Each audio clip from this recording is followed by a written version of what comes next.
Governments are no longer denying it. The military are no longer denying it. And even mainstream media no longer denies it. They're here and have been here for a very long time. The Mutual UFO Network has been on the front lines uncovering the truth since 1969. And now we're sharing the truth with you. Welcome to MUFON's What's Up with hosts Katie Grabowski, Christopher DiPerno, and Katie Cook, exclusively on the KGRA Digital Broadcasting Network. Wondering what's up? So are we.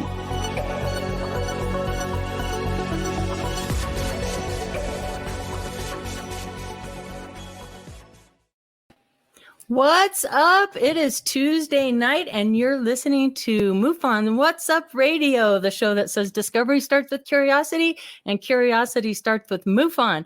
Brought to you by KGRADB.com. I hope you go to their website and like and subscribe for awesome, great content that they have out there.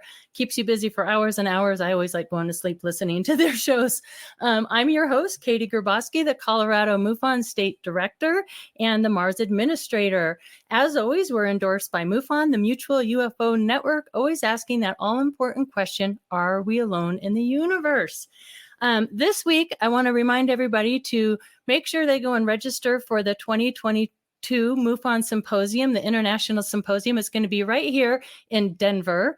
And my feature this week is Earl Grey Anderson, who, by the way, will be our guest next week. I'm super excited to have him on. He will be leading two experiencer sessions, one on the reality of contact and another one on experiencers speak.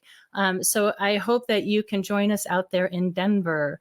We have an amazing guest for you tonight. We have Martin Willis. I am so excited to get him on here in a little bit.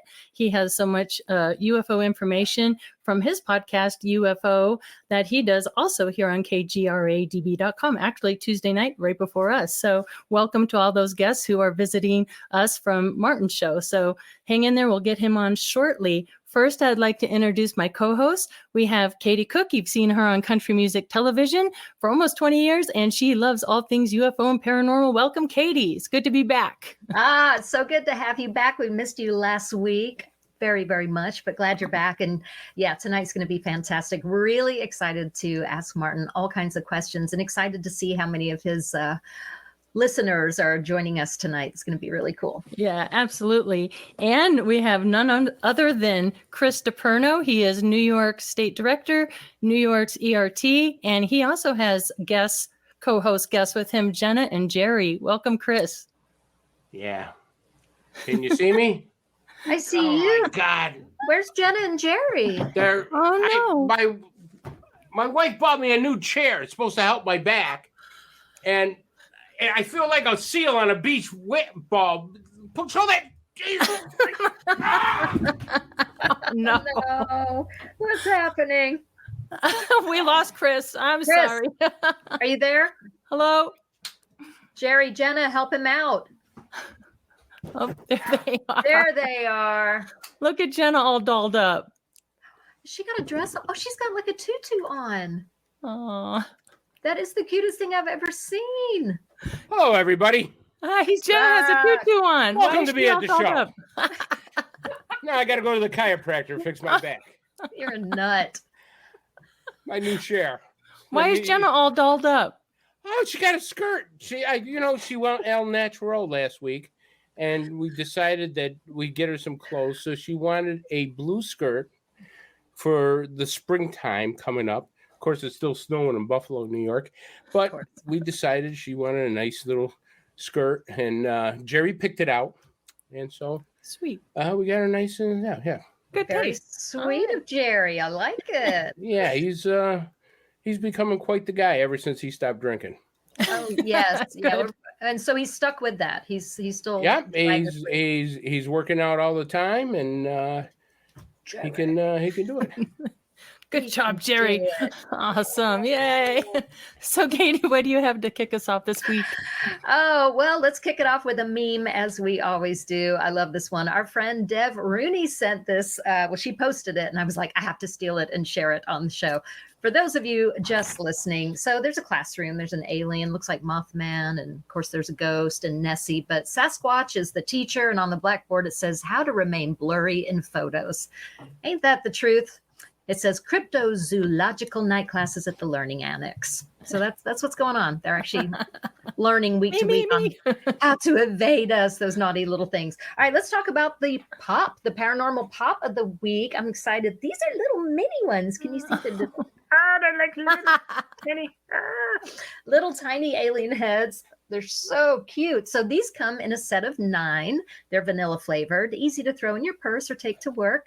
I think that'd be really cute on a cake or cupcakes or something like that. Do they melt? Cupcakes. They melt in my mouth. Well, do they melt in your purse? Yeah, don't put them in your purse if they melt.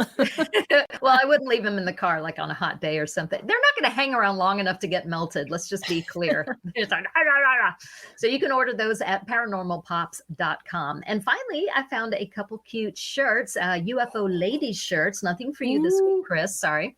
Actually, I like the lady in it. What do I have to come through there and smack you around? I swear to God. Katie, these would look so good on you. I thought of you when I saw these shirts, and I think you need them. I do need them. They're adorable. They're so cute. And I found these at jammiesjobs.com. jammiesjobs.com. Right. So there you go. Some cute little UFO things for you. And Chris, what's going on with the news this week? The news. Let's get to the news. We got some really great stories. Very strange. I will tell you this. All right. Amanda, let's get going. Former World Bank executive says non-human creatures control the world. For decades, the theory that a secret organization controls the world in the shadows has been around. I don't know. However, now that an executive close to the elites have broken her silence, revealing the truth, they are not from this planet. One of the longest running and most popular conspiracy theories of all speaks of a possible organization that pulls the strings of our entire society.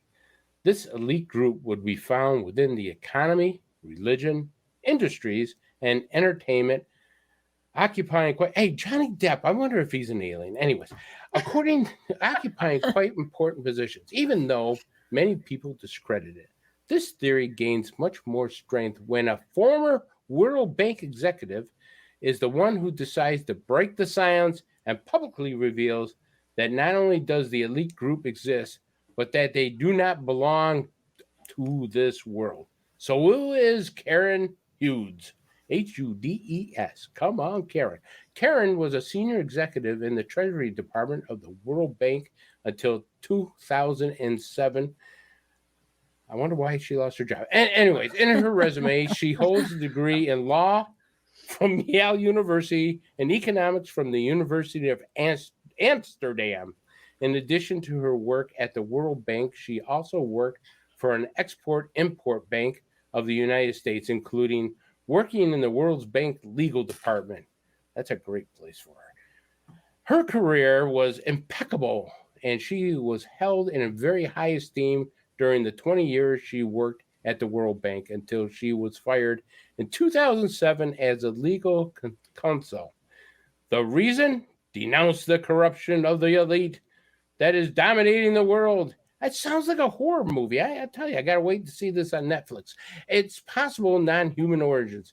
Non-human creatures with elongated heads and an IQ over 150 control the Vatican and the World Bank and 419 West Meadow Street. That's my wife's. With these words, Hughes began her public denunciation of what she personally saw, that she held the position of legal advisor of the World Bank. The lawyer and economist declared that extraterrestrial beings have been infiltrating for years in quite important positions of power. She assures that they do not belong to the human race. These beings have coexisted with humanity for many years prior to the Ice Age. In an interview with the news portal Next News Network, Hughes stated that even though in the past she did not believe in any of that, she began to investigate to realize that there was historical evidence of creatures like the ones that would live today with strangers, elongated skulls, or can be seen in Egyptian hieroglyphics. Even though Hughes' words have aroused the great interest of worldwide, I haven't seen it on any of the news, but so they say, to the point that the television networks have wanted to interview her. She is not the first to denounce this. Former Minister of Defense in Canada, Paul Hellyer, gave some statements in 2014 in which he assured that there were extraterrestrials being working directly with the United States government. They could be in control of an important core of world institutions, including financial, corporate, and religious, to get dominance of the planet. The goal of dominating these institutions is to the enslavement of humanity through debt. They want to enslave all. Aliens don't have to do that. They give my wife a credit card, and I'm in debt for the rest of my life. Jesus, they want to.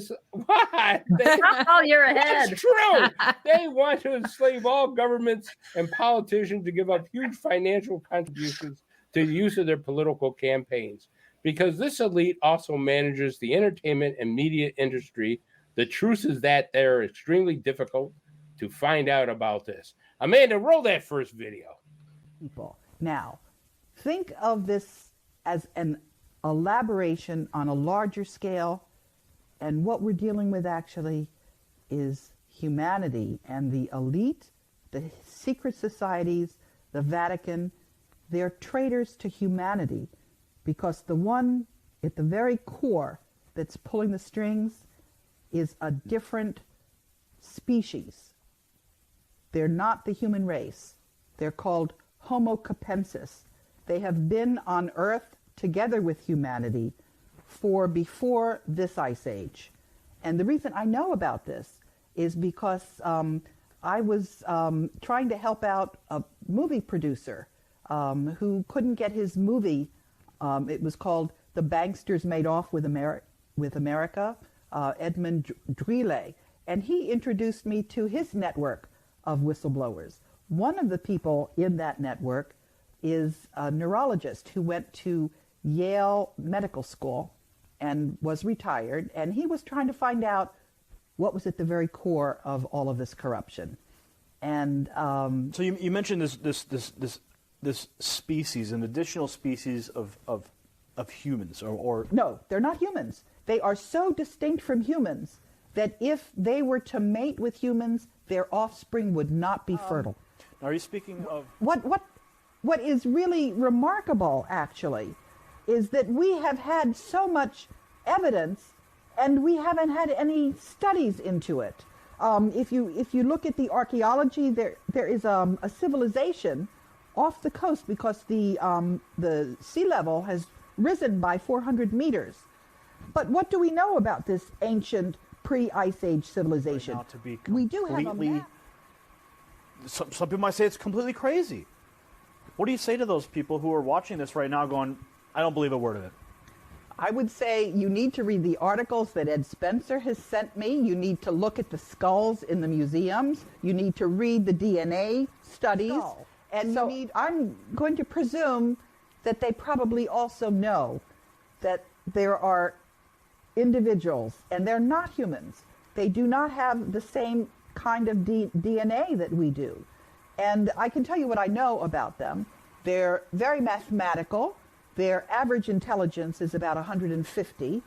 And they do not have creativity. They're not emotional. And the other thing is that in the process of working with all of these whistleblowers, I've learned a lot about the strengths of Homo sapiens, because we're not giving each other salaries, we're not giving each other honors, we're not giving each other anything other than additional hard work. But we also know who we're working for. We're working for all of humanity. So, okay. Well, first, I want to tell Yale Law they better revise their course. That's number one. Yeah, well. And the second thing, I think this lady could be a poster child for the Fruit Loop cereal. But hey, what do I know? She might be the real deal. I want to let people. Cookie, what do you think? I have so many thoughts. First of all, why are you pulling Johnny Depp into this? I don't really know that he deserves to be pulled into this alien thing. I don't know. That was a segment ago. It's coming now. No, at the beginning of this, you were talking about entertainment and right? It was this segment. I've never heard Homo copensis before. Have you? No, I don't even know how to pronounce it, so I'm not going to try.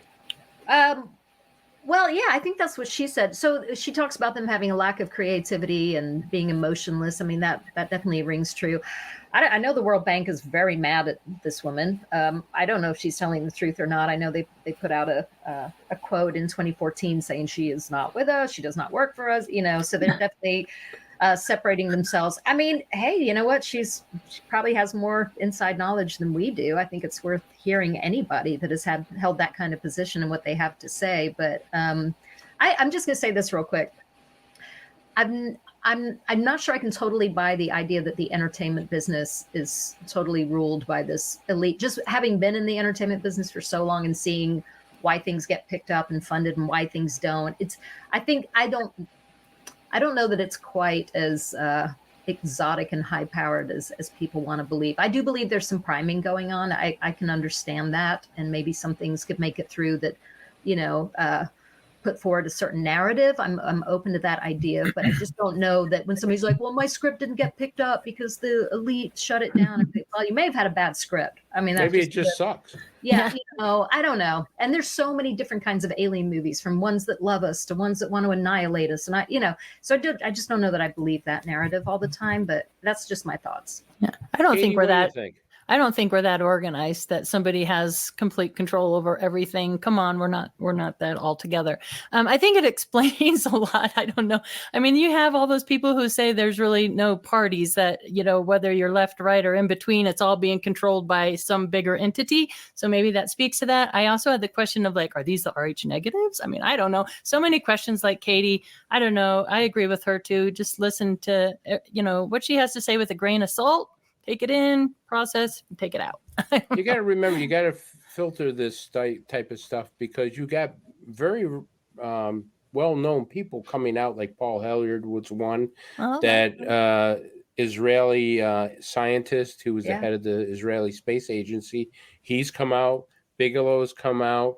And, my next story, of course, a famous doctor has come out with it. So you got to take and see what the truth is between all this mumbo jumbo. I mean, are they controlling the banks? Are they doing all this stuff? I don't know. I mean, what's the agenda? Yeah. All right, but let's get on with our next story. Power and all money. Right. I mean, I get that. Yeah. Well, I can tell you that I'm in debt. I'm in debt because I have a wife. So here we go. Professor offers theory on alien abduction. Dr. David Jacobs of Temple University has reached a rather startling conclusion about abductees' experiences. There are a surprising number of people who believe that they have, at some stage in their lives, encountered beings from another world.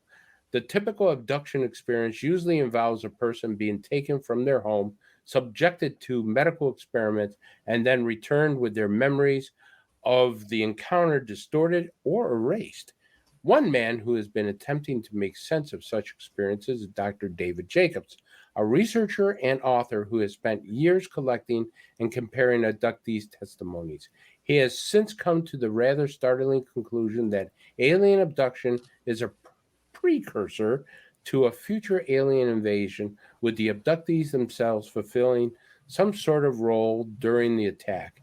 Dr. Jacobs has explained we have spread around the world and conquered as much as we can. We don't know whether this is true or other beings or not, but it certainly is true of what humans have done.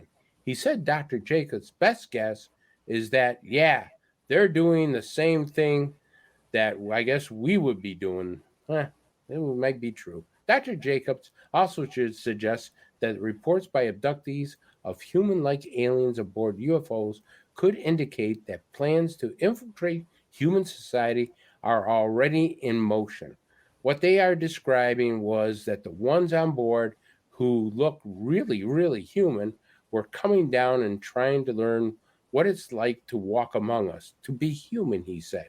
At that point, I knew its interrogation into our society prior to the takeover. And the word is integration. Sorry about that. They can control us and we can't control them. They are superhumans, so to speak. Whether they are going to take over or not, they can control the human mind. I don't know what's going to happen after that. I fear the worst. I don't fear the worst because they're not going to take over my mind. There's nothing there. Anyways, Amanda, roll that second tape. The hybrid phenomenon, which is a matter of reproduction, that is to say, DNA from humans is mixed, I surmise, with DNA from certain aliens to produce hybrids.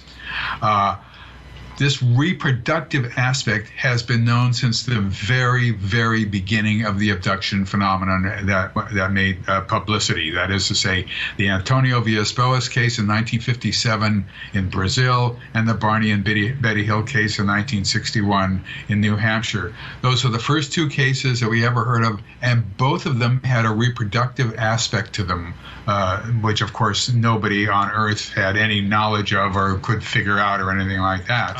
However, there's two other things you have to understand about the abduction phenomenon. Number one, a person is an abductee because their mother or their father was an abductee. And their mother or father, the grandparents, one of them or both of them might have been abductees. And probably their great-grandparents might have been abductees, but at that point, we're doing some guesswork. Right. This is a global phenomenon. It does not matter where a person lives, a person's upbringing, a person's intelligence, a person's educational level, whether that person was kept in a closet for the first 9 years of his life. Nothing matters. They all say the same thing in the same precise detail around the world.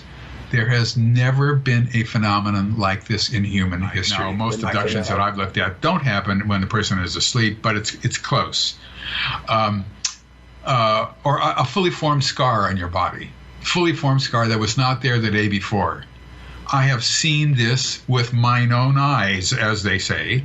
Or I did a session with a woman one day, and the next day I saw her again, and she had a perfectly formed, complete scar, not a scab, not a cut, right between her thumb and her forefinger on her left hand, and the exact same scar between her thumb and her forehand on her right hand. Talks about the processes and the bureaucracy involved with settling hybrids into apartments, teaching them how to furnish an apartment, teaching them how to drive, teaching them this, teaching them that, so that they can just eventually get away from that abductee and live on their own, and then there'll be other ones that the abductees will help against the abductee's will. There's the one difference between hybrids or hybrids and humans is that they can control us neurologically and we cannot control them. That makes us. This turned out, as I did more and more research, I wrote Secret Life, then The Threat, then this Walking Among Us. There was a book in there that I edited also. The trajectory of it was not what I wanted. It's not what I wanted to hear. It was different than what I thought it was. And as it went along, and I began to realize, this is scary stuff. And eventually, I became frightened of it. And now I'm almost sorry that I went into this and found this stuff. Pretty frightening. Cookie, what do you think? Yeah, for the longest time, if anybody used the word threat, I don't know, I would just bristle at that and just be like, no, we have to be more enlightened and, but people have very frightening experiences. And I don't think it's as simple as saying they're automatically our friend, as we've discussed this week after week. I don't think it's as simple as saying they're automatically a threat. It's a very polarizing thing. And I don't believe that if you think they're a threat, it just means you're unenlightened, I guess is my point. I do think, we can't outrun them. We can't outshoot them. If there's some kind of threat, I think our best hope is to energetically and spiritually, if that's your thing, protect yourself. I don't know. I don't want to say 100% either way, friend or foe. I'm just not comfortable with that. Katie, what do you think?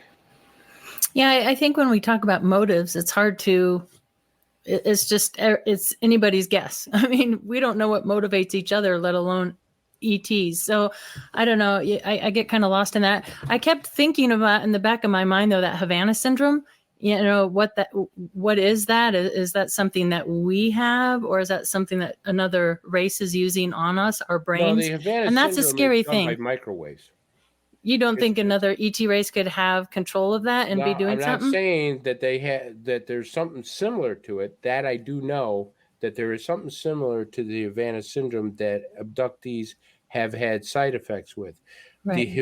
And that's what the government is comparing is the Havana syndrome and abductees, after effects, because their MRIs are showing white spots in their brains. Well, microwaves, if it's microwaves is a frequency, and a frequency can actually harm your brain. That's scary. It's I just very think scary. we have stories of people saying, I was abducted and they completely healed me. And you have other people saying I was abducted and I've never been right since. Everything in my body is falling apart. So does that show that they intend to harm us? I don't think so. But I don't think we totally know. But more data, we just need more and more stories all the time. And at least it's being studied. At least we're finding out now that they're studying it more.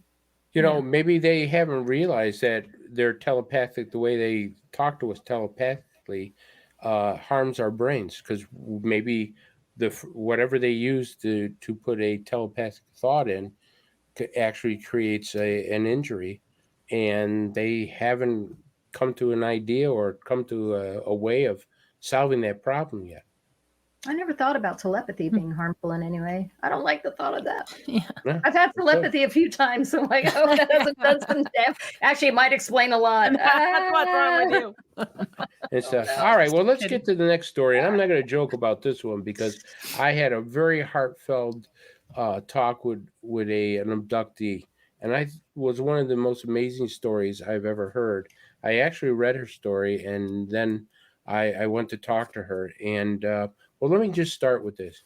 Jane was taken by two individuals. She does not remember much, if anything, about it.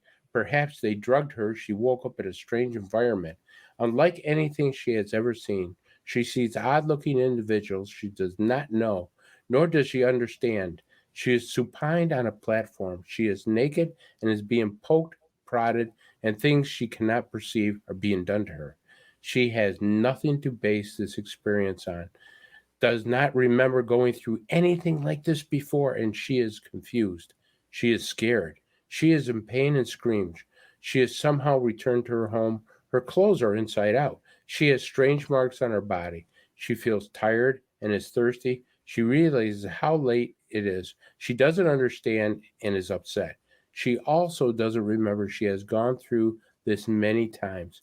Jane is an abductee, taken by non-humans. She is a test subject, and in fact, she has been used for many things. She doesn't remember. She really doesn't want to. She keeps telling herself lies about all the weird things that have happened to her. She wakes up exhausted, feeling like she has been running all night.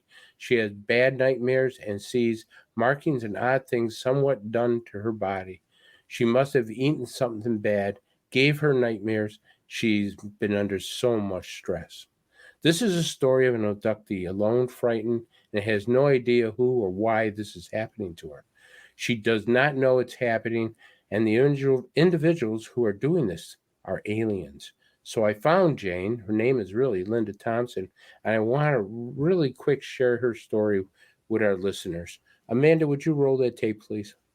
Hey, this is Chris DePerno, and with me today is Linda Thompson. Now, Linda Thompson is an abductee, and she has an amazing story that she has to tell because I want her to tell it. I've asked her so kindly to tell it. It's an absolutely unbelievable story.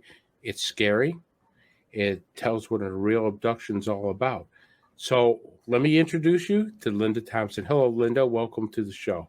Hi, Chris. Great to be here. All right, let's get right into it. First of all, thank you for being with us today. My first question is, you've talked about being taken by two individuals. Can you explain and tell us how you realized you were an abductee to begin with? Okay. Yeah, it was more than two individuals, and it was more than just once. It was many times. Wow. A lifer. So, yeah, I mean, there were things that happened on my life and just so many things. But one event particularly involved about 5 of them. And so different things. It was just, when it all came together at one hit, I would say it was when my husband asked me one morning where I was last night. And I was like, I've been in bed all night. I don't know what you're talking about. Wow. And he said, no, you weren't. He said, I checked the house everywhere. The doors were locked. Your purse and keys were here. The car doors, all the cars were here. You weren't here. And I said, well, as far as I know, I was here. But, you know, the last I knew, there were a lot of different things that happened and markings and just a lot of different things. An object was removed from up there. And so when that was sent to the lab, when the doctor took it out, he thought it was maybe a tumor and taught me to taking it out. A lot of cancer in my family, so I didn't want any chances. So took it out. He showed it to me in the container and said, this doesn't look like anything I've ever seen before. And what did it look like? Well, it wasn't small. It kind of, I don't know what to say. He said it had something around it. So, you know, he thought it was maybe a cyst, but then he says he's never seen anything the way it didn't burst or anything like that. So he sent it to the lab, and I got a call from the doctor's office a couple of weeks later, said that it could not be identified. And I was like, what do you mean it can't be identified? Is it cancer? No. They said they can't identify it. So now you actually recovered an implant, and I'm going to show the picture real quick. Mm-hmm. Yeah. This is an implant that came from you that you recovered. I sneezed it. You sneezed it? Yeah. I sneezed it. That must have been one hell of a sneeze to get that out. Yeah, exactly. It landed in a tissue, thankfully. Mm-hmm. And I was throwing it in the trash, and I was like, what is that? So I grabbed it out of the trash, and yeah. That you discovered that you were pregnant, or the doctor told you that you were pregnant, and you had no idea that you were ever pregnant. And you weren't even aware of it. Tell us about that. Yeah. I had a couple of miscarriages before that where it was kind of weird situation. I had my son. Okay, so I had him. And then when I was having trouble, which was related later, I found out to the program. When I was having trouble, I went to a gynecologist for that. He told me and my husband both that I had a baby since my son. I just thought he was an idiot. I would too. I mean, I was like, no, I don't know what you're thinking or anything else, but I would know if I'd had another baby since my son. And he informed me, no, that you've had another baby since your son. And I was like, So did you tell him, say, listen, dude, I only got one son. I could produce him. Can you show me where you think I had another baby? Was not a pleasant ride home, I'll tell you that. If I was your husband, it wouldn't be a pleasant ride home. And then, I just stewed about it for days because I was so angry about it. I can understand. Yeah. Yeah. I know. And Linda, I want to thank you for being on with us. And I'm sure that we're going to talk several times again. Folks, this is Linda Thompson, an abductee. And if you want to hear more of our story, let us know. maybe we'll get her on as a guest. Take care, Linda. Bye-bye. Bye. Thanks. Wow. Amazing story. And that's just part of her story. It's an absolute amazing, somewhat scary story of what this poor woman has gone through. I have so much respect for her. Somebody said they wanted to see that implant again. Yeah, Amanda, thank you. Folks, that's the implant that Linda Thompson was able, and I will tell you that's the same type of implant that Terry Lovelace has a x-ray of. If you look at Terry Lovelace's x-ray, it's the same size configure of what Linda has there. Thanks, Amanda. I'm glad she has that. So many people say the implant was taken out. They said they wanted to test it. I never saw it again. Yeah, and that actually happened to one of the implants that was taken out. It was lost at the lab. Yeah. Katie, I think you're on mute. Let's see. Let's get you unmuted there. I am sorry. The dog was barking. I it's so brave of her to come forward, and I want to thank her for the work she's doing for MUFON, because what that shows me is she's taking her experiences, things that she's gone through, and pretty traumatic at that. I mean, losing fetuses and all that, and she's, out there investigating and helping others. So, kudos to her, and thank you so much for sharing. Yes.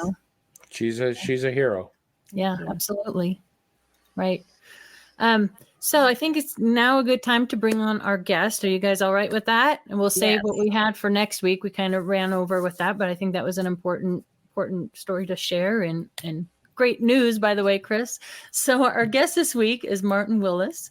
The subject of UFOs has fascinated Martin Willis since his youth, yet he was on the fence about the subject. He experienced a personal sighting in 2006 in Carmel Valley, California, that solidified his beliefs that unidentifiable flying objects do exist. As a UFO enthusiast, Martin created podcast UFO in November of 2011, which airs on kgradb.com on Tuesday nights from 6 to 8. He also has his YouTube channel, Martin Willis Live Shows, which has numerous interviews. Martin's mission is to provide a place where anyone could interact and be heard who had a UFO experience or insight on the subject. Martin began podcasting on antiques, auctions, and art in 2009 and is a longtime antique and fine art appraiser, which I find fascinating. Welcome to the show, Martin. Hey, thank you. I'm glad to be here. Yeah. So, I would just like to kick it off with that 2006 Carmel Valley, California sighting that kind of changed your mind on the whole subject. Well, it was, as far as UFO sightings go, I would consider this kind of boring. I've heard so many stories since I've done this show, but I was not drinking. First of all, I always have to say that. I was in a hot tub. It was somewhere around 8:00. And I was in Carmel Valley at a neighbor had a ranch there, a weekend ranch, and offered their guest cabin. So I was by myself in the hot tub. And if I had a camera, I have to say this also, if I had a camera on me, I would have never thought to pick it up because I was so in the moment when something caught my eye. And I looked up and it was a blue, first of all, perfectly shaped disc. It was like perfectly like a quarter, going over my head, about the size of a quarter. I don't know how many feet up in the air it was. I have no clue at all. But it had like a light blue glow around it. I've only heard one other person say that so far at this point. So the thing that amazed me, and I never really looked into the UFO topic, but the thing that baffled me the most at the time is, how is this thing moving and making absolutely no sound? And that was very eerie to me. And so it stopped. It just stopped. And that's another thing, like, how is it stopping? But it was moving slow. It was not moving fast. I never saw it move fast at all. And then it moved at an angle toward Monterey. Now, there's some type of Navy training or something over that way, but I don't think this had any relation to that at all.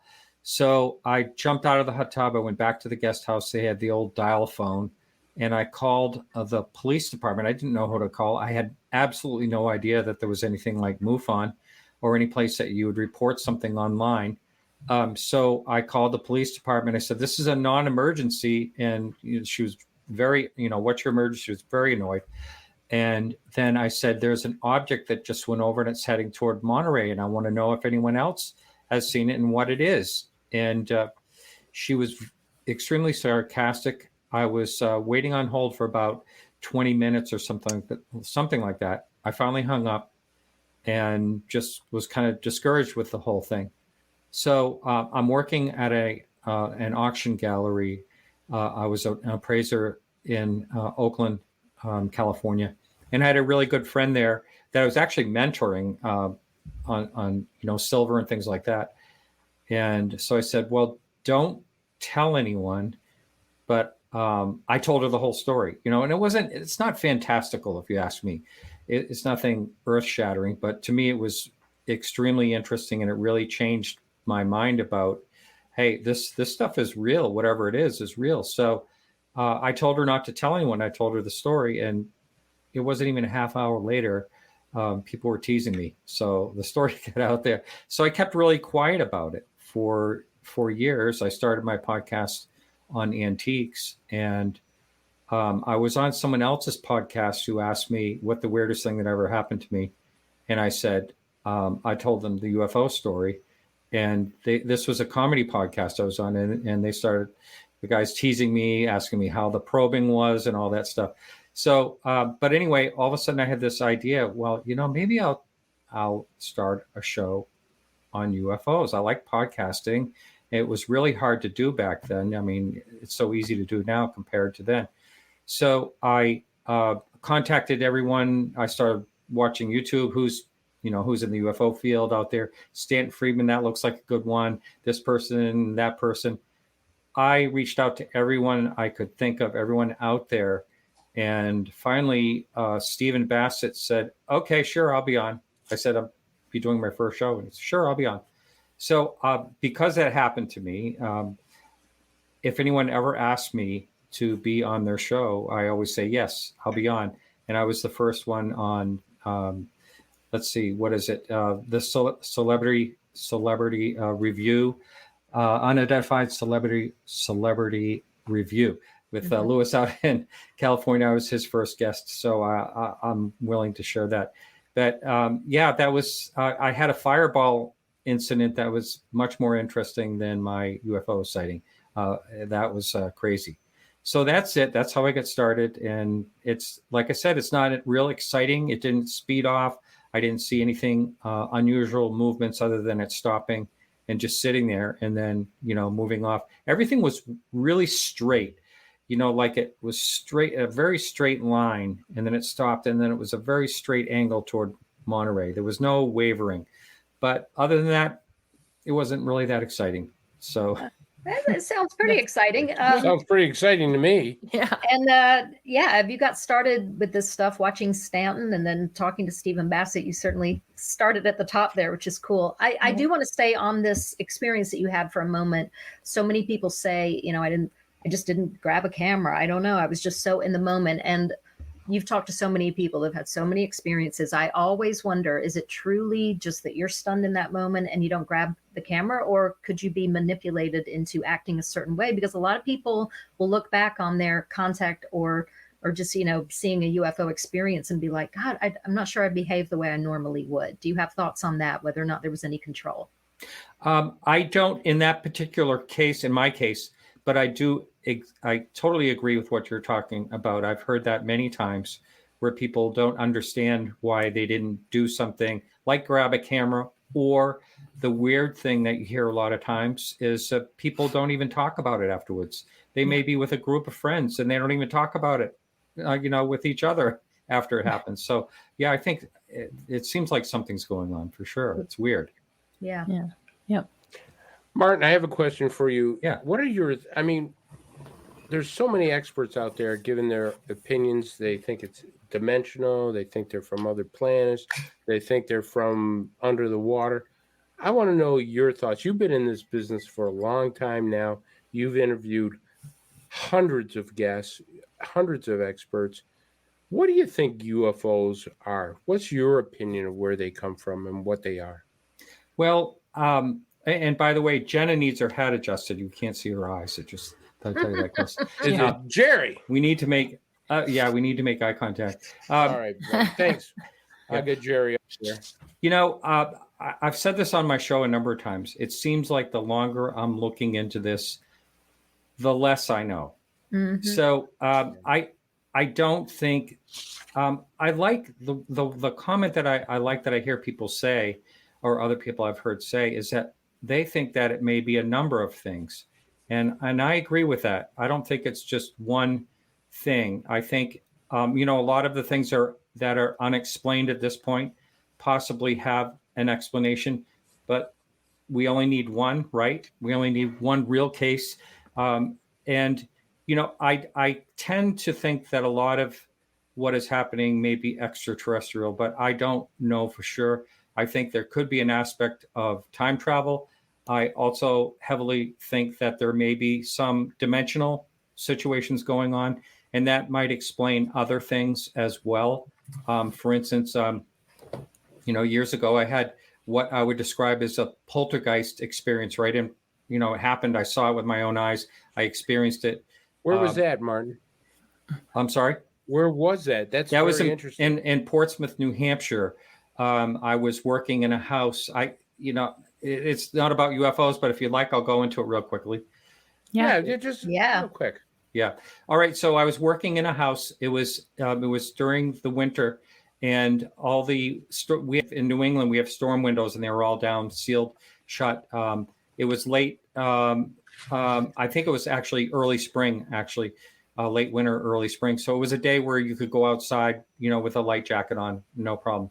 So I was working in this house. I had the door open downstairs, and I was upstairs, and I went into a room, and I was cleaning out some things. I took all the antiques out, and my job was to get the place ready to sell. So I was basically cleaning up around, and I opened the closet door, and they had put in a carpet, and it's one of these 1940s houses. So they put in a carpet, and they never cut the door. So you had to drag the door across the carpet. It was really hard to open the door. And so, and it must have been a pain in the neck. I don't know why they never trimmed the bottom of the door. So I opened the door, and I'm cleaning out like coat hangers and things like that in a bag. And I walk out with the garbage bag, I walk out into the hallway, and all of a sudden the closet door went bam. I mean, it slammed shut. And so I walk back in, I'm looking around, all the windows are closed. And then I open the door, and I dragging it, and I go, oh my God, I'm getting the hell out of here. Then just before that, I had finished sweeping upstairs. So I slid now the front door was wide open. I slid the broom down the stairs. And so I'm out in the hallway, and all of a sudden the front door slams. I run down, and the broom is leaning up against it. Oh. Now, I had slid the broom down prior to this. So I had a worker that day. He came back from the dump, and I said, I was standing outside. I said, I'm not going in the house alone. Well, he started teasing me, making the woo ghost noise and things like that. So he left. The last thing that happened, and, it's not remarkable, but the last thing that happened was, he took off. I'm in the garage. Everything's gone except I looked, and there was this big flower basket with a wicker with a big loop around like that. He said something because he worked at a funeral home. He said, oh, I see those in the funeral home all the time, and full of flowers. And so I walked over to the basket, and I go to lift it up to toss it in the trailer to that was my last thing. And then I was gone. So I went to grab it, and it's stuck. So I'm pulling so hard on it, it breaks in half, and the bottom sticks on the floor. And I toss in the thing, and then all of a sudden it dawned on me, why was that stuck? And I went over to it, and I tapped it with my foot, and it was loose on the floor. There was nothing holding it. There was nothing on the floor. It was cement. So that, and I would, that really did happen to me. And, I don't know how to explain it. I mean, there is an explanation for it, but I have no idea what it is. So whether it's a dimensional or I have no idea. No idea. Oh, and wow. Yeah. Sorry, my battery's gonna die. I don't know why. So was this before or after your sighting that you had this? Oh, this was way before. This was back in the 1990s, I think. Okay. I asked that because, there's that theory, kind of like skinwalkers at the Pentagon, that UFO sightings and that can have attachments, especially in high strangeness incidents. But being an antique dealer, I'm sure, do you think that energy and spirits get attached to some of these antiques that you're dealing with? I'm surprised you don't have a lot more of those kind of stories. Well, I do have a couple, but I don't know. I have heard of things about, I've had things that a former girlfriend, like I would bring home and she would say, get it out of the house. No, there's bad vibes, and there may be something to that. But I've had a couple of other circumstances happen. Is that the reason they're former girlfriends? That's right. Yeah. That's one of the reasons. Yes, certainly. So we only have about 5 minutes until break, but just since we're talking about the paranormal thing, we talk a lot on this show about how there seems to be a connection between UFO stuff and paranormal stuff. Ann Streeper, Whitley's wife, we've talked about this multiple times, how she used to read all those letters that Whitley would get. And very often people would talk about seeing grays with their past loved ones. And I'm just wondering, with all the people that you've talked to, if you've come across that very much, people saying, well, it's not just the ET thing in my life. I seem to have all kinds of paranormal stuff. Yeah. Yes, I have heard that a few times, but not, a lot of times people, when I have them on my show to talk about UFOs, they obviously or possibly don't feel comfortable going into that and just stay on the topic of UFOs. But I've had a couple of people say other things have happened. And then there's a whole Bigfoot thing too, you hear about. Yeah, right. Yeah. I think what we're always trying to figure out whether or not having an encounter or a sighting can unlock something to where you are just going to be more open for the rest of your life, or if you're just that kind of person that's more open, so you're more prone to have a UFO encounter as well. It's like, does one trigger the other, or you just that kind of person where the veil is a little bit thinner? Yeah, I think that may be the case. To me, that does make sense. And Chris, thanks for fixing the hat there. I'll take care of it during the break. I'll fix them really nice. How's that, Mark? Just for you. Yeah. Funny. No, I do think there could be some type of connection. I do think that I know that my mind is definitely open now since I had my sighting, and I've had a couple things happen since then. And I'm really reluctant to say that I have had a UFO sighting since my first one, because I feel like I want to really keep my credibility and I don't want to over exaggerate. So I did have this, what I think was possibly a drone. I showed it to Mark D'Antonio and he kind of said, walks like a duck, talks like a duck. It's probably a duck, but it was a very interesting drone that flew, if that's what it was, last year. But I don't put it out there as a UFO. It's just an interesting, very interesting light. Yeah. Right. Definitely. Did anybody else in your family have any sightings or paranormal contact or any? Because a lot of times this can be generational. So how does your family, are they supportive of all the work that you do in your research? Not really. I had one sister that was interested and was in the chat all the time and stuff like that for a while, but she kind of went away, and that's kind of her MO anyway. No stick with it for anything. But anyway, and my other sister, she's married to a Los Alamos laboratory scientist and retired now. And he's actually open to the idea of it all. And she's like, I think she thinks I'm crazy, and that's okay. So as far as the family, though, there was another ghost situation where my sister, who's no longer with us, but her and my father both had this sighting of this little girl in a white dress. And it was an early colonial house. It was an Indian attack. The children were killed at that very house. The house got moved down the street several years after my father sold it. They both saw this little girl in a white dress. So I stopped in. I happened to see there was an antique shop. And I thought it was kind of funny because my father had an antique shop in the building after it was moved. And I stopped in there. And I said to the guy, after I was talking to him for a while, I said, does anyone ever talk about a ghost here? And he said, do you mean the little girl in the white dress? I said, you're kidding me. So so he said, yes, go inside to the accountants. They see her too. He said, I heard my daughter talking in the back room, and I went in and she was talking and stopped. And then I said, well, who were you talking to? And his daughter said, a girl in a white dress. And the accountants have seen her too. So, so I'd say that my family did have that. Yeah. You know, that's it, really. Wow. I know her. I'm always so hesitant to get antiques and stuff because I always think there's something attached to them. You got to cleanse them. Like, do you do that with any of your antiques? Cleanse them Smudge? and stuff? It's smudging. Smudging. No. Not really. No, I don't really feel that. I don't feel things. Sometimes I go into houses and I feel like this weird feeling in a house, but the objects themselves, I've never really felt much like that. However, I've been in places where they have some really weird things in it, you know, like some African sculptures that are really strange, and you know, I wouldn't, you know, they just have bad vibes, I think. You know, I don't know how you guys do it, because I got a friend that collects demonic dolls.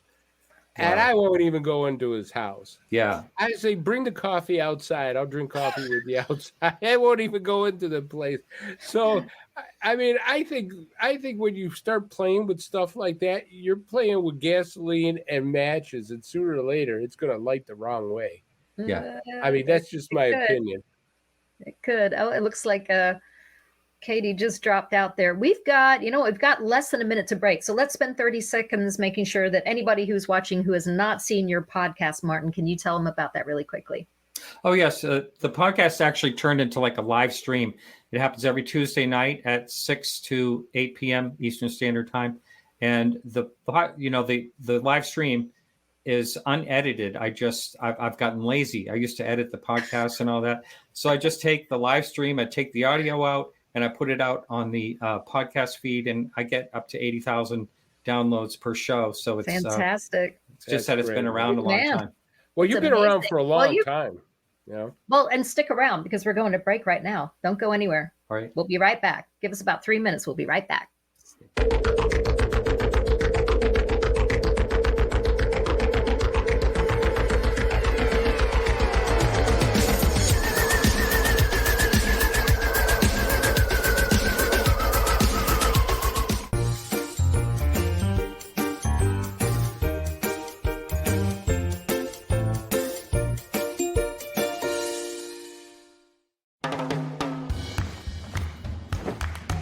I don't want to talk about it.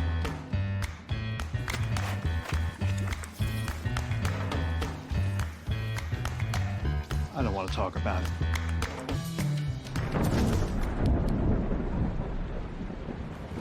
Families don't have to talk about everything, but they should talk about how to plan for an emergency. Get tips and resources to make your family's emergency plan. Hey members, the new KGRA-DB app is now available on iOS and Android devices. Gain on-demand access to any KGRA-DB programming. Download any show directly to your mobile device to listen or watch on the go. Go to the App Store and search KGRA-DB. Welcome to the new KGRA digital broadcasting website, thekgradb.com. Here you'll find great new content, including the KGRA Classics, great shows from our archives. You'll be able to see the show times and information so you can see what show is currently on air. The on-air live button, so just go to this section and you'll be able to hear the show live with exceptional sound quality. We also have the Vault section. Make sure to subscribe to get access to great content and special features. We have the make content for our latest news and events, so make sure to sign up and you can be part of our forum.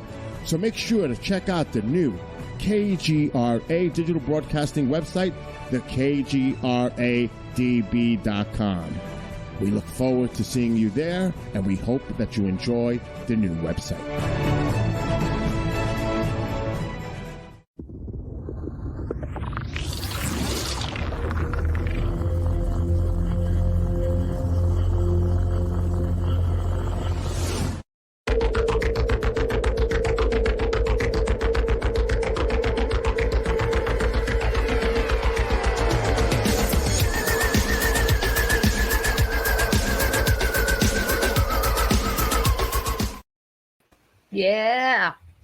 Okay, talk about ghost. As soon as that, bam, everything just shut down.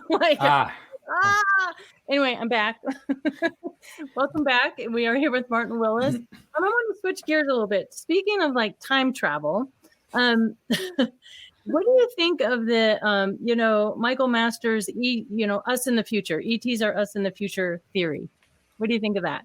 I think it's like I said when we're talking about the possibilities of what these things are. I think that might be part of the equation. I mean, it very well could be explaining why, World War II and the Foo Fighters, like they're coming back to see certain events, possibly. I don't know. I used to make a joke as a kid, time travel will never happen because we don't see people from the future, but maybe we do. And I like Michael a lot. He's a fun to hang around with, a great guy. And I think he took kind of a bold step to come up with that theory. And I watched him. I forget where we were exactly. I think it was Phoenix. He went up to someone and that was claiming that it was not science, and how crazy was someone like him to talk about something like this. And he said, he was kind of like getting into it. The guy saying, "How can you be so close-minded?" And which I think is unfortunately a lot of people that have their minds made up about things like this and won't even look into the possibilities. So I like Michael a lot. He's like I said, he's a lot of fun. He's very intelligent. And I think he has something there, some possibility there. And I've talked to him in depth about, well, why are people saying are we going to be grays in the future? And the last time I spoke to him when he was on, I had a 10th year anniversary show, and he was on for part of that. And one of the things I asked him, I said, is it possible in the future that we wipe ourselves out as a species, which is probable, and that something else develops, and that's what we're seeing that's coming back? And he said, yeah, that's definitely, a possibility. So, yeah. I'm a big fan of his work. I mean, I would never say 100% that I know, it's us from the future coming back, but he does back it up with a lot of science and history. And I think we could very well become the Greys. I mean, and he lays it all out in the book. We don't need to go into that now, but I do think it's possible. I always say if time travel's ever going to exist, then it already does, Yeah. And Michael's not the first one to come up with this idea. I mean, I think maybe Whitley Strieber put it on my radar, and maybe he's not even the first one to have come up with it. But Michael takes it further than anybody else ever has and really backs it up with a lot of science.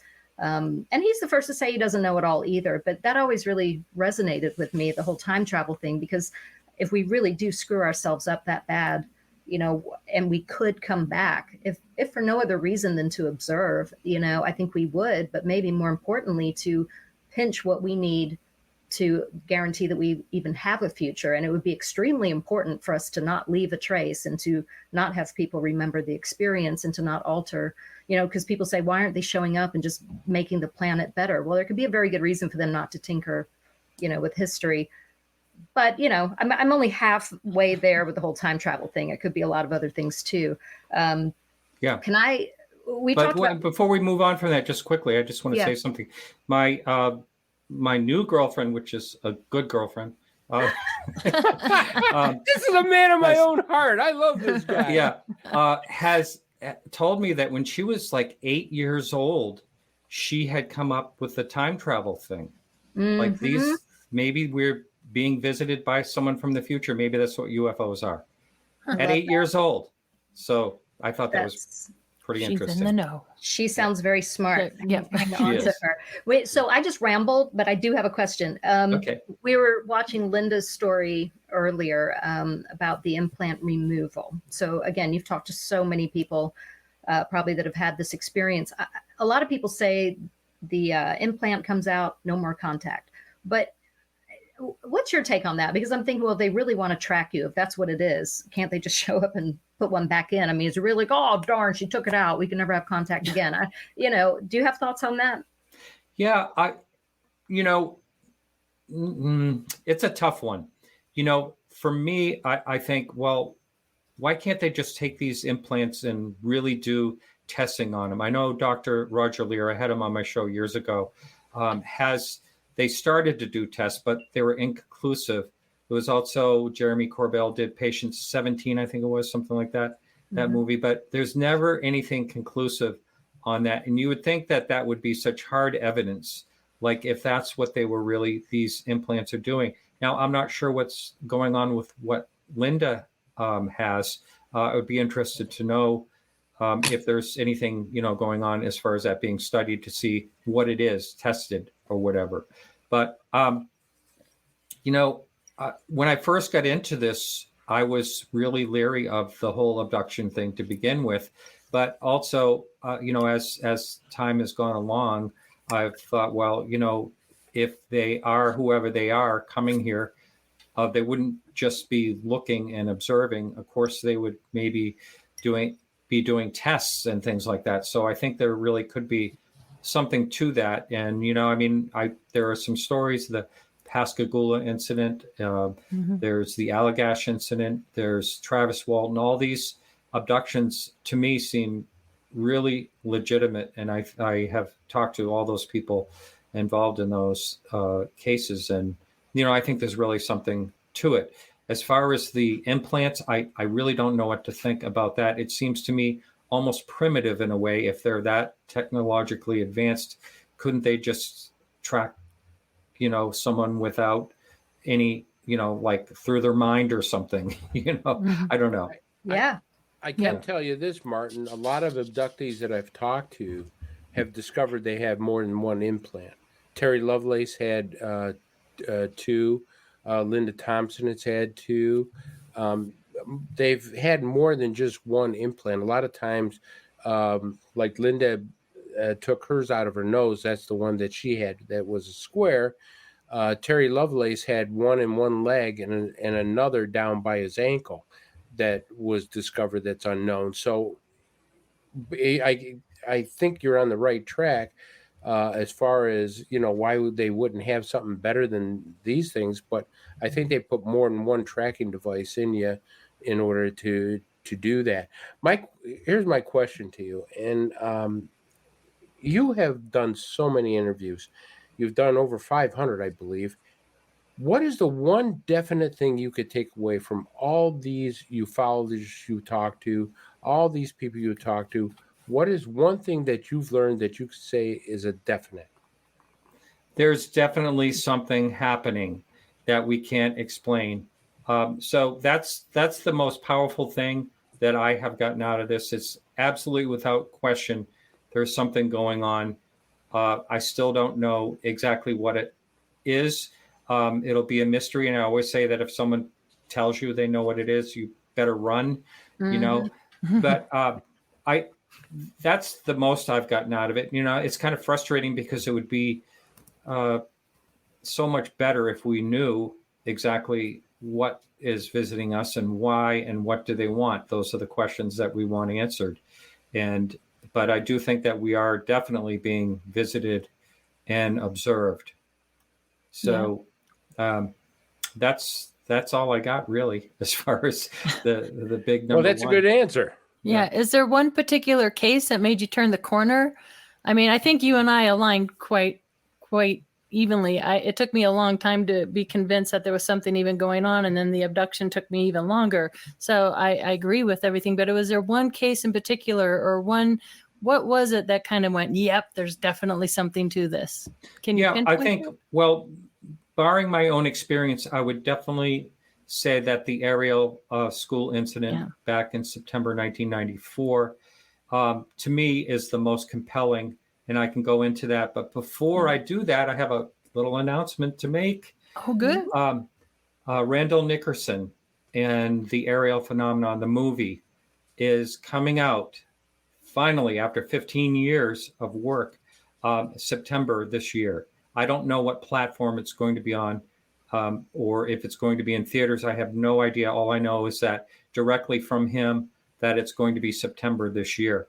And it's going to be amazing because his work is amazing. He's very, very fussy. He's put so much time and effort into this. And I have talked to, let's see, 3 or 4 of the witnesses there. And that's the most compelling case, in my opinion.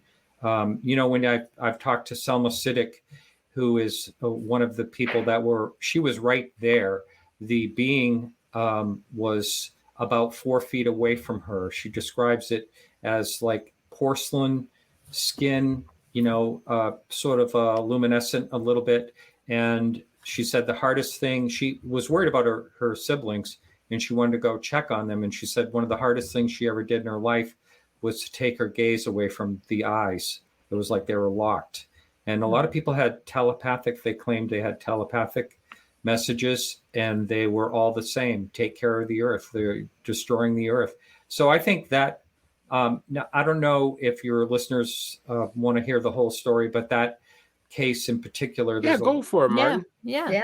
Well, I don't know all the details, but I will tell you, okay, I think it was September 16th or something like that, 1994. The kids are all, they're all outside. There was only one teacher outside, and they didn't even know that she was outside. She came forward in the last few years. So they were all outside playing, and these orbs, like they looked like orbs at first. There were 3 of them. They went over to a brush area where the kids are not supposed to go. There's snakes and things over that way. I forget what they call that area. So one comes down and lands, but I think it's sort of shapeshifted or something into like a craft, from like a circular object to like flattening out. And then there was a being that came right up from the top and then came down. Now, I've talked to one of the most compelling people I talked to was Francis Cheramuda. He's in, I'm trying to remember where he's at now. He's somewhere, Madagascar. I think that's where he is. I spoke with him about it, and his story about what he saw. They all saw these beings. It seems like there was maybe up to 3 of them. And he describes this thing as like skipping along, like darting in and out of reality and going towards a pool and just like pop, pop, pop, pop, going like that. And it's just such a bizarre thing. But he himself, he did not have the telepathic message. But what's really incredible about that is, these children, they're sort of isolated. They weren't watching like TV. No one had a TV, and they weren't watching the Twilight Zone or anything like that. They all basically had the same story. And the best part of that whole incident, one of the best parts is the teacher told them right away, okay, everyone draw what you saw. And they all did. They went right to work and started drawing these pictures of the beings and the craft and all that. And they all had the, large almond-shaped eyes.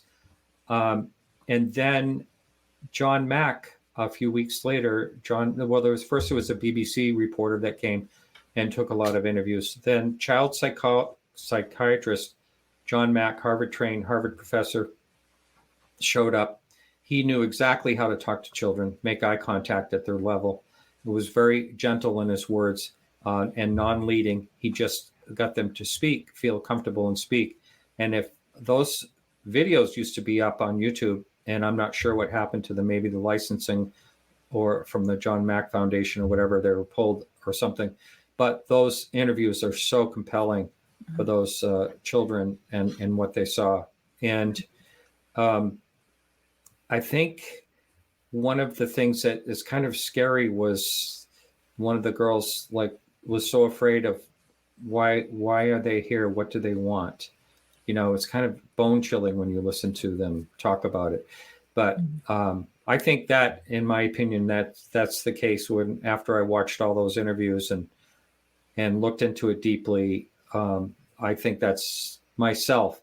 That is the most compelling case, and really turned the corner for me to realize that there's really something to this, whatever it is. Mm-hmm. Yeah. It's incredible that teacher said immediately draw. Yes, was so important. Yeah. And John Mack was just so compassionate. It is so much harder now for any young person to be kept away from images of aliens and UFOs. And I mean, I certainly grew up with it. So whenever you have a case like that where people really weren't exposed to that kind of imagery, it's so much more compelling. So Katie, you said a minute ago that it kind of took you a little while to come around, to the idea that this could all be real. I feel in a way, I'm almost the opposite in that I just kind of bought everything, and everything was ET, everything was from outer space. And I have had to really educate myself on the possibility that the government is involved in all of this.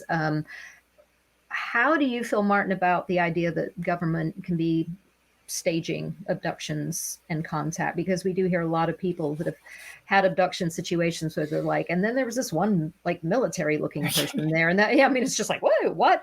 And I'll just throw this out there too. A lot of people will say, it's government if it's a really negative experience, and it's really ET if it's a really positive experience. I'm not sure it's that simple, but I just kind of want to throw that out there and let you run with all that for a minute. Yeah, I really don't have much of an opinion on that because I haven't heard a lot of people talk about that. However, I have heard of the aspect of that in the cattle mutilations. There may be a government or some type of military component to that. Talking to Chris O'Brien over the years, and but I'm not sure. I don't understand why the military would do that, but I'd like to hear more thoughts on it, and I'm definitely open-minded to learn more about it, but I don't really think I don't really foresee the military involved in the abduction part of it myself. Well, can I just follow up really quickly? I think some people would argue that if they ever, well, this is kind of going down a whole other avenue, but if they ever, let's say, wanted to do like a false flag event or anything like that, that if they can somehow control this narrative in any way, that they would get involved and try to do it, at least experiment with how believable this abduction thing is, if they can control it. Does that make sense? Yeah, no, I understand that. Yeah. That would make sense as far as I do believe that they would like to control the narrative also on the UFO and UFOs in general. So yeah, I understand that. Yeah. Definitely makes a lot of sense there. And I think the government plays a little bit parts in certain things.